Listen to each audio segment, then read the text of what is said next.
ছাত্রদল নেতা শাহরিয়ার আলম সাম্য হত্যার ঘটনায় আজ ঢাকা বিশ্ববিদ্যালয়ে অর্ধদিবস শোক পালন করা হচ্ছে। এদিকে রাজধানীর সোহরাওয়ার্দী উদ্যানে অবৈধ স্থাপনা উচ্ছেদ অভিযান চালিয়েছে ঢাকা দক্ষিণ সিটি কর্পোরেশন। সকালে নগর প্রশাসনের সম্পত্তি বিভাগ ও নির্বাহী ম্যাজিস্ট্রেটদের সমন্বয়ে এই অভিযান চালানো হয়।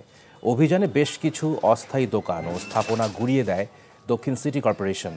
এর আগে সাম্য হত্যার বিচার ও বিশ্ববিদ্যালয়ের উপাচার্যের পদত্যাগ দাবিতে ভিসি চত্বরে বিক্ষোভ করে ছাত্রদল। তারা দ্রুত সময়ের মধ্যে সাম্য হত্যায় জড়িতদের গ্রেফতার ও দৃষ্টান্তমূলক শাস্তির দাবি করেন। সেই সাথে বিশ্ববিদ্যালয় এলাকায় নিজ সংগঠনের নেতার মৃত্যুর দায়ে উপাচার্যের অপসারণও দাবি করেন ছাত্রদলের নেতারা।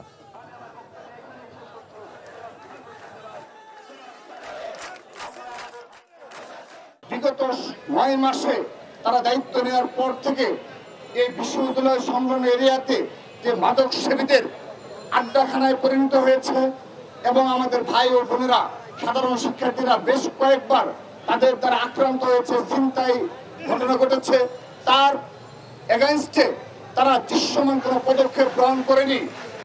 বান্ডেল থাকলে প্রতি সেনমানিতে টাকা বাঁচবে। বিকাশ সেনমানি বান্ডেল কিনে জিতুন প্রতি লেনদেনে।